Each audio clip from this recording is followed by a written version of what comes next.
Good morning, Sarah, and welcome to the Confidence Conversation. Morning, Joy. It's lovely to be here. It's great to have you on the podcast. So the theme for season 5, as you know, is well-being and self-care. And today we're going to chat a bit about your background and Coach Matters, the importance of well-being and self-care, and advice for our listeners in focusing on their well-being. So to kick us off today, I wondered if you could tell me a little bit about your background, how you became a coach and what you do today. Okay, thank you. So I started my career in publishing, and I held international sales and marketing management roles. And from there, I made a transition to the not-for-profit and arts sector, where over 10 years or so, I developed a freelance career, and I provided strategic business development and fundraising consultancy to a wide range of organisations. And then it was during my second maternity break that I decided to have some career coaching myself. But I still, I did then make a slight change in the organisations that I was freelancing for. But I then had another break following a family bereavement, actually. And this was really an opportunity to really take stock and think about what I really wanted to do. And actually, I did actually have my own light bulb moment as I was reading an article in The Guardian about a day in the life of an executive coach. And it happened to be the coach that I'd had. And straight away, I thought this is the kind of work I would absolutely love to do. I'd had inklings of this in the past, and I'd already done a counselling course kind of years before. But yeah, it really kind of struck me that actually throughout my career, a thread really was about helping people, helping individuals, recruiting them, training them, managing them, and supporting them. And actually across the many different organisations that I'd worked in as a freelancer, that was what I really loved doing, was making those connections and helping where I could. So that led me to, and around the same time, I was also feeling quite frustrated at how challenging it can be for women to navigate their own career changes and to sustain, and develop kind of careers around family life. Absolutely. So this led me to, yeah. No, I was just going to say, absolutely. And I think I said to you, before, I had exactly the same light bulb moment, actually. And I had a coach when I was I think it was when I had my second child. And it was the first time I'd ever come across coaching. And it was so fundamentally, it was instrumental in my kind of change of career as well, because I realized, wow, this is so helpful to kind of help you think about things in a different way and realize you're not on your own. And as you know, my mission is to make sure that we can work with organizations to bring in coaches to everybody at a lower level than just sort of exec level, because I think it's so important, and it can be so helpful, can't it, for anybody who can be fortunate enough to have a coach. I agree with you wholeheartedly. And, the idea that through these coaching conversations, people can feel really confident or become really confident and make changes where they need to, maybe a career change, or, kind of have some tools and be equipped to sort of sustain work, home life, and move forward. So now I work with mainly with women, and sort of before, during, and after maternity leave. Lots of teachers as well, as working on parental leave coaching programs, delivering one-to-ones and workshops. And I also am a coaching supervisor as well, so I do some coaching supervision. But latterly, over the past 6 months or so, there's been a real shift, and most of my time now is spent on building Coach Matters, which is a business development for coaches. And again, I know we'll go on to talk about this in more detail, but I realise the thread there is to help coaches develop careers at a point which can be quite difficult for them to manage as well. So it's very much a thread that kind of runs through where I am now. Yeah. And having, as you say, coaches help other people, and often they're the ones who, where do they get their help from? So I think you're doing such a fantastic thing with Coach Matters, and being that support for coaches to help with, when you're running a business as well. A lot of coaches are great at doing the coaching, but actually they don't know how to get more business, or, looking after themselves, or, all of those things which you're doing now with Coach Matters, which is fantastic. you want to tell me a little bit about Coach Matters now, about what Coach Matters does and how you help people? Yeah, well, it's exactly as you say, Joy. We're there to help coaches with specific skills training. That might be sales and marketing, but equally it could be just through having some coaching, some mentoring from experienced associates of ours within the coaching sector, all with very varied backgrounds and different skills and things to offer. And also, we run business development masterclasses, workshops, and also we provide an online community where coaches can connect with each other, and lots of online resources, tools, and the like. And really at the heart of this as well is the idea that when we remain connected with others, because it can be quite isolating as a coach, and as you pointed out, you're helping others as well, and we need to resource ourselves. We also provide access to supervisors as well, because we see that as absolutely key for coaches and their clients. But also we just feel that by connecting with each other regularly, learning from each other, seeking support, finding solutions, bouncing ideas off each other, this really helps them sustain and develop their careers. And then at the heart of that is our Nourish programme, which enables coaches just to drop in to a yoga session or a meditation mindfulness session, those kinds of things. And I'm delighted to be running a confidence session for you in a few weeks' time, which I'm really excited about. We're really looking forward to that. And it's that kind of thing that we know coaches often are doing this work with others, but very rarely get the opportunity to have that work done for themselves. Yes. So we're really looking forward to that in particular. Really important. Fantastic. So as you know, the theme is wellbeing and self-care for this podcast season. So I'd love to know if you can tell me a bit about what wellbeing means to you. Yeah, it's become much more important over the years for me, actually. I'd say more recently, particularly so. And I think that's true of a lot of my friends and a lot of my peers as well. I think there were always things that I was, perhaps unconsciously doing, such as moving out of London to the countryside. So that was something that I kind of particularly wanted to do. Getting a dog, becoming freelance as well, because I did that as a way to sort of try and manage my own well-being. So there were all things like that, but I'm not sure the language was necessarily there in the same way. But over time, it's become really clear to me that it's really important to have several things in the mix. And I really like to see things as a whole. So looking at work, life, perhaps to draw on a well-known coaching tool called the Wheel of Life, to see well-being as containing different elements that holistically address our physical, mental, and emotional well-being and states. So in there for me at the moment, there's some yoga. I'm a beginner, but I love it. There's some mindfulness meditation practice. There's podcasts with Tara Brach. This is not every day, by the way. And then just things for pleasure. So over the course of a week or a month, am I going for enough walks? Sometimes not. In nature, classical music is something I need every day anyway. But, it's kind of working out what you need in that toolkit, if you like, or in that wheel. They do change over time for me. But at the moment, there's the things that I've mentioned, and reading and that type of thing, connecting with family and friends, harvesting and cooking with the veg that Richard grows in the garden. Amazing.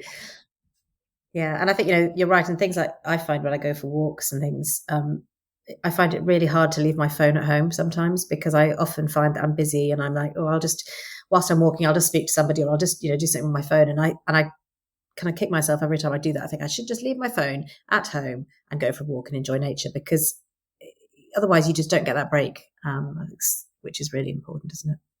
Yeah. I think so. And I think it can be really hard as well to do that. So I think there are, go to the things that you really love first. And then I think that can build some momentum. Yeah, that's a great point. So as we've talked about, part of what you do is helping people to balance their career development with family life. So, what are your thoughts about sort of juggling that work and home life? And do you think it's hard to get that balance right? Yeah, in my mind, there's no doubt that it's challenging, and at all stages, from that initial surprise, shock, that big transition when you first start a family and you're trying to juggle work and family life.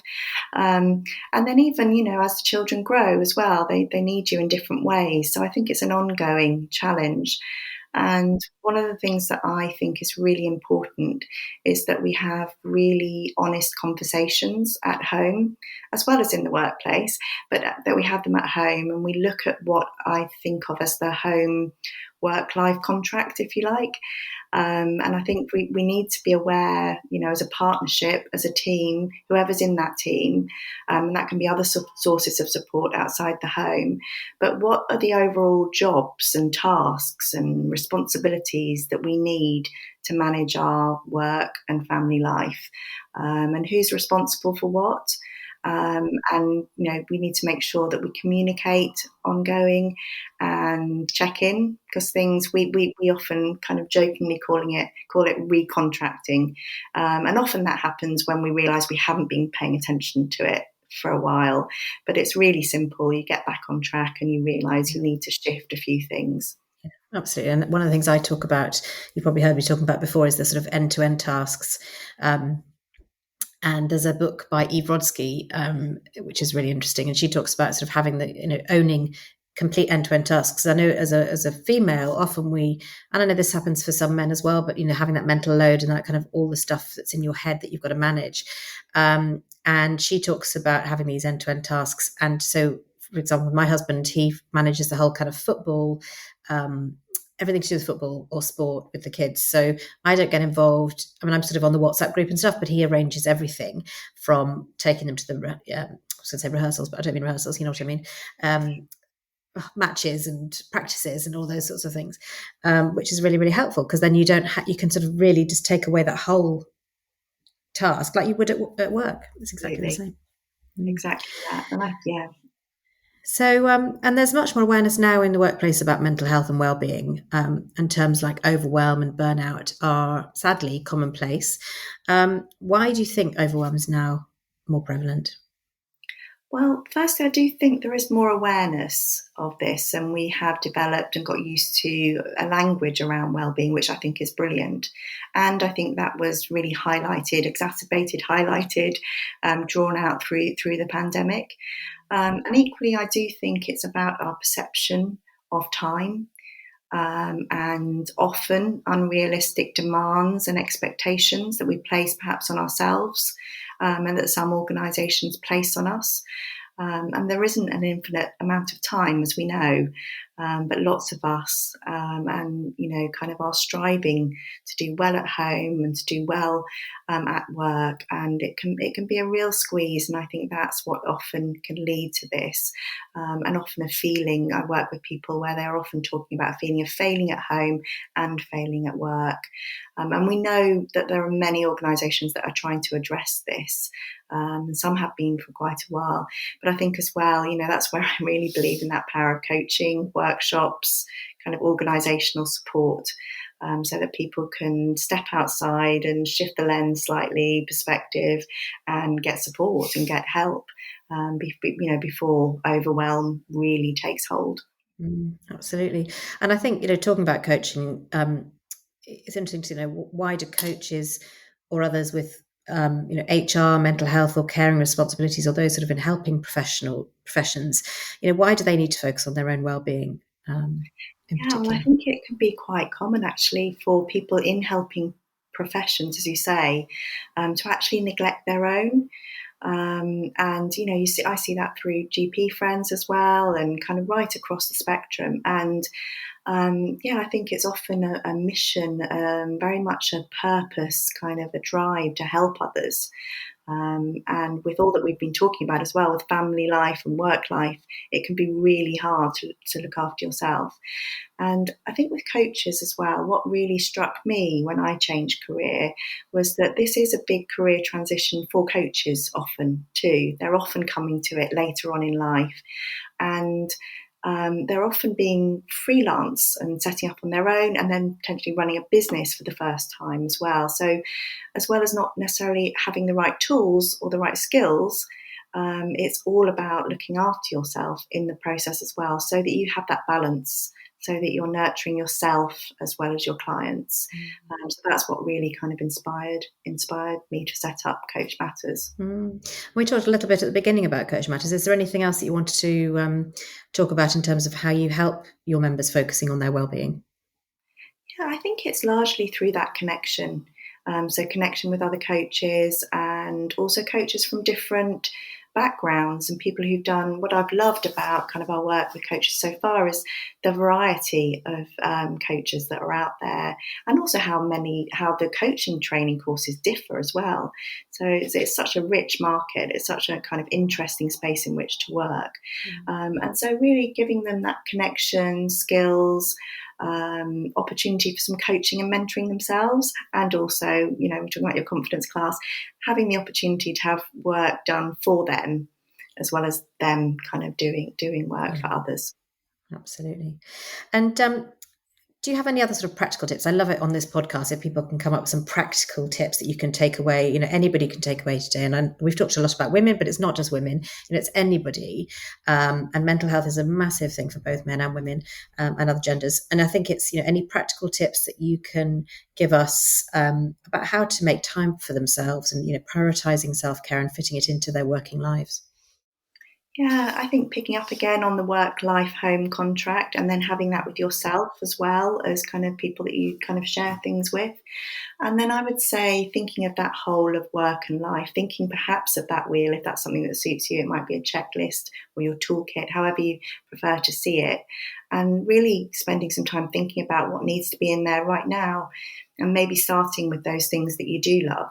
So for me at the moment, yoga is easier than an aerobic class, and just working out what it is, and spending that time as you would with your clients. Yes. What needs to be in there. And, the actual coaching exercise gets you to rate where you currently are on that strand or that spoke of the wheel, for example, on a scale of 1 to 10. And perhaps that's a useful thing to do. Some people might like that exercise, where it's like where it is now and where you'd like it to be, but also be kind to yourself in that process. Know that things will fluctuate. We evolve, our coaching evolves, the market around us, global pandemic evolves. So we do need to be quite flexible and agile, and yet consistent.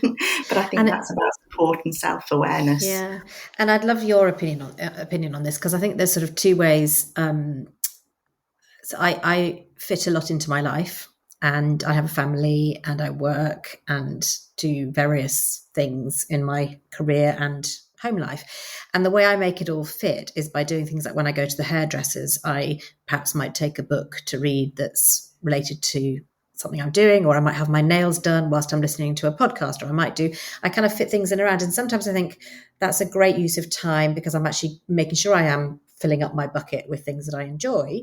But then sometimes I think, am I not creating that boundary between just enjoying having my hair done and having that sort of time without thinking about work? So it's a real balance, isn't it? It's actually, because I always say, I think you should just be able to do, when you're working for a corporate or anything, you should be able to do your work when you feel like doing it, as long as it's going to benefit the client and your team and everything else. It's about fitting life and work together in a way that suits you, because then you're going to feel more fulfilled at the end of the day. And obviously sometimes you feel like you really need to go for a walk without your phone, and that's great. But equally, sometimes you think, I really need my hair cutting, and the only way I can get my hair cut is by doing a bit of work whilst I'm having my hair cut. So I'd love your views on what you think about that. I think you've hit the nail on the head. It's about working it out as you go along often. Some people definitely prefer some hard and fast rules, but for me, and especially I think when you're running your own business as well, perhaps, because one of the drivers for that often is to have a little bit more work-life balance, if you like.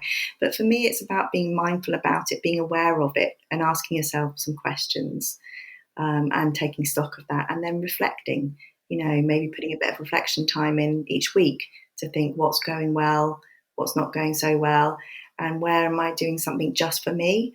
Yeah. Or where am I always I not remember, I always remember being given the advice that if you sort of arrive somewhere in a car, rather than just arriving, jumping out the car, just take a moment before you get out of the car to just think.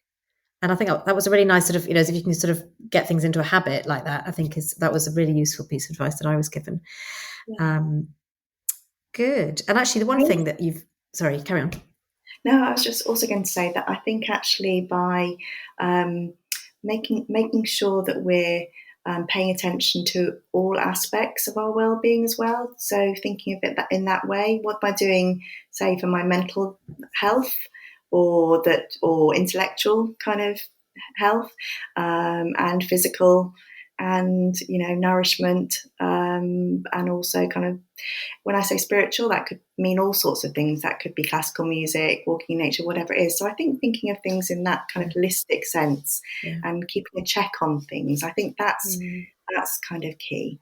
Yes, and I think having a coach, for example, is a great way of keeping you accountable to that as well. Because I know you can say, I've got all these great intentions, and then you forget to do it. And I think having even a friend, telling a friend what you want to do, and actually asking them to keep you accountable.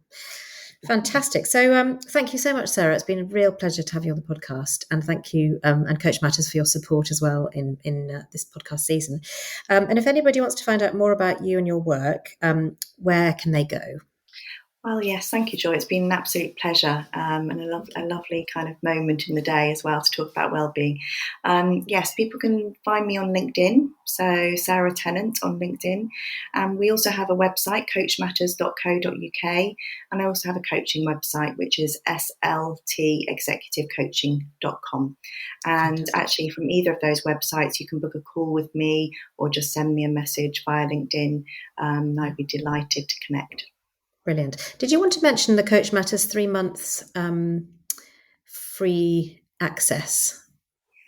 Yeah, what we're offering, as alongside sponsoring or supporting you through this podcast series, is 3 months free access for any coaches that would like to just try and see what we're all about at Coach Matters.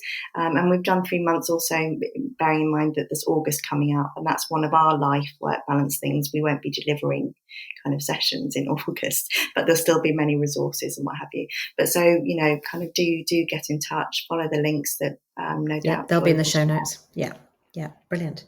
Fantastic. Thank you so much. It's been a pleasure, and look forward to talking to you again soon. Thanks, Joy. Thanks. Bye-bye. Thanks, Sarah.